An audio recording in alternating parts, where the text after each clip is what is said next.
Hola, amigos, he vuelto con una nueva creepypasta, espero que sea de su agrado. Bien, vamos a comenzar. Les voy a contar mi historia que ocurrió hace un año. Mi intención no es asustarles, solo necesito decírselo a alguien. Recuerdo bien ese día. Dios mío. Es algo imposible de olvidar. Eran las 10:05 de la mañana. Yo estaba en el colegio a esas horas como se supone. Había tocado la campana de recreo y yo me paseaba por el patio con mis dos amigos, Marcos y Daniel. Íbamos hablando mientras pasábamos por el playón del patio. Ese lugar siempre tenía algo curioso, ya que tenía una escalera que terminaba en una puerta en el segundo piso. Nunca se veía a algún profesor o auxiliar entrar en ella. La curiosidad era tentadora. Entonces fuimos con el director para preguntar qué había tras esa puerta. Luego de preguntar, el hombre quitó la sonrisa de su rostro y bajó la cabeza como si fuera a llorar. Inmediatamente nos miró con enojo y dijo: lo que hay ahí no les importa. Luego de haber oído eso, salimos de la oficina desilusionados y confundidos. ¿Por qué nos habló de esa manera? Al principio pensamos que solo se sentía mal, pero había tantas preguntas que se nos cruzaban en mente. ¿Qué hay detrás de esa puerta? ¿Qué haría que un hombre se pusiera así de mal? Marcos, el más pendejo de los tres, propuso entrar ahí cuando termine el horario de clases. A mí me pareció la idea más estúpida que había tenido en su vida. Daniel tampoco estaba de acuerdo con eso, insistió tanto que terminó convenciéndonos de entrar. Terminada la jornada, los tres nos escondimos en un salón vacío y esperamos a que los profesores se fueran a la sala de descanso. Pasado esto, nos dirigimos cautelosamente a la puerta. La puerta no estaba cerrada con llave, pero desafortunadamente estaba atorada debido al paso de los años. Marcos y yo empujamos la puerta lo más fuerte que pudimos hasta que se abrió, dejando salir mucha tierra y humedad. La oscuridad invadía todo ese cuarto y había un olor desagradable. Tomamos unas linternas de la mochila que traíamos y una vez preparados entramos. Como Daniel era medio miedoso, le dijimos que detuviera la puerta por nosotros. Empezamos a caminar por el cuarto. El lugar era muy húmedo y el aire muy pesado. Parecía que nadie había entrado ahí en años. En eso, con el rayo de mi linterna alumbré al piso y vi una mancha roja. Miré detenidamente y si era eso, ¿qué más podía ser? Sangre. Era un charco de sangre ya seco. Nos asustamos un poco ya que no era lo que esperábamos. De uno de los lados del charco salía un rastro de más sangre, como si hubieran arrastrado un cuerpo. Seguí el rastro con la linterna y terminé en una esquina del cuarto. En ese momento vi algo extraño. Parecía ser una mano. Antes de poder seguir alumbrando, nos asustó un golpe fuerte detrás nuestro. Nos dimos vuelta rápidamente y ahí fue cuando la cosa se puso fea. La puerta estaba cerrada. Pensamos que Daniel estaba gastándonos una broma, pero no fue así. Intentamos abrir la puerta pero no tenía caso, estaba atrancada como antes de que la abriéramos. Empezamos a tener mucho miedo, pero sabíamos que teníamos que estar calmados. Llamamos a Daniel pero no respondía. En un momento pensamos que tal vez nos dejó encerrados a propósito y se fue, pero Daniel era un buen amigo y jamás haría eso. En eso, volví a apuntar con mi linterna al rastro de sangre y jamás olvidaré lo que vi cuando el rayo de mi linterna dio con la esquina del cuarto.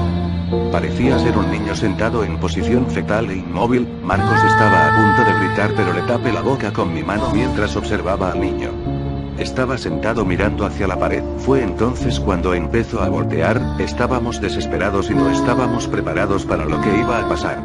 Cuando se volteó, definitivamente su rostro era todo pálido, tenía cortes horribles por toda la cara y sus ojos eran negros. Se nos quedó mirando por un instante y entonces repentinamente dio un grito horrible que terminó por aturdirnos. Cuando logramos recuperarnos, volví a apuntar mi linterna a él, pero ya no estaba ahí. Cuando bajamos la guardia, algo me golpeó por atrás dejándome inconsciente. Recuerdo bien que desperté en medio de la oscuridad. Ese olor me decía que aún seguía en ese horrible cuarto. Empecé a buscar mi linterna desesperadamente. Mientras buscaba, con mis manos toqué algo, parecía un cuerpo. Mis manos se mojaron en algo, lo cual pude deducir como sangre. Fue ahí entonces cuando algo me tocó en el hombro, salté del susto. Un rayo de linterna alumbró mi cara, afortunadamente era Marcos, me ayudó a levantarme. Cuando pasó el rayo de su linterna en el piso, pude ver lo que yo estaba tocando. Era Daniel, estaba muerto. Tenía todo su estómago destrozado con sus vísceras afuera. Marcos dijo que debíamos salir y rápido. Empezamos a movernos con cuidado, pero fue en vano. Esa cosa volvió a gritar esta vez más fuerte y se apareció frente a nosotros. Sus ropas estaban todas desgarradas y estaba muy delgado, casi esquelético. Intentamos evadirlo pero se movía a una velocidad sobrenatural. Era imposible de creer. Corrimos por todo el cuarto para escondernos de eso. Después de unos minutos parecía que ya no estaban. No sentimos gritos ni nada por el estilo. Rápidamente corrimos a la puerta e intentamos lo más posible para abrirla, pero como dije antes era imposible, estaba completamente atrancada. Fue ahí cuando Marcos vio un hacha en el piso. Dijo que con eso podríamos romper la cerradura de la puerta. Tomé el hacha del suelo y empecé a pegarle a la cerradura. Faltaban solo unos pocos golpes para que se rompiera. Antes de seguir haciendo esto, esa criatura me tomó repentinamente de las piernas haciéndome caer. Esa cosa me arrastraba cada vez más hacia mi muerte, pude ver en sus ojos ennegrecidos ese odio que tenía acumulado. Rápidamente un hachazo se impactó en la espalda de esa cosa. Me soltó y pude ver que Marcos lo tenía retenido. Sacó el hacha de la espalda de la criatura y me la lanzó para que abriera la puerta. Mientras golpeaba la cerradura esa cosa se retorcía de dolor en el suelo. Marcos sin darse cuenta, la criatura se repuso y le tomó de las piernas. Empezó a arrastrarle hacia la oscuridad. Intenté salvarle. Pero él me decía que lo dejara y que me fuera. Me despedí tristemente de mi amigo y golpeé la puerta una vez más. La cerradura se rompió y la puerta se abrió. Desesperadamente salí afuera. Pude ver cómo la criatura venía a por mí, pero antes de que pudiera hacer algo cerré la puerta. Afortunadamente a mi lado había una soga, metí un extremo de la soga en el hueco donde estaba la cerradura y el otro extremo al barrote de la escalera ya que la puerta se abría para adentro. Después de eso bajé al playón de nuevo y me dejé caer en el piso por el cansancio y el shock. Desperté sentado en una silla. Estaba en la oficina del director, él me estaba mirando fijamente de forma molesta. Fue ahí cuando le pregunté qué es lo que había encerrado ahí. Él me sirvió un vaso de agua y empezó a contarme. Me dijo que lo que está ahí adentro era su hijo llamado Ben. Yo me quedé sorprendido. Me dijo que su hijo tenía serios problemas tanto mentales como de salud, era un niño incontrolable, odiaba a todo el que se le acercara. Contó que él mismo mató a su propia madre con un picayelo. El hombre había quedado destrozado sabiendo que su propio hijo mató a su madre.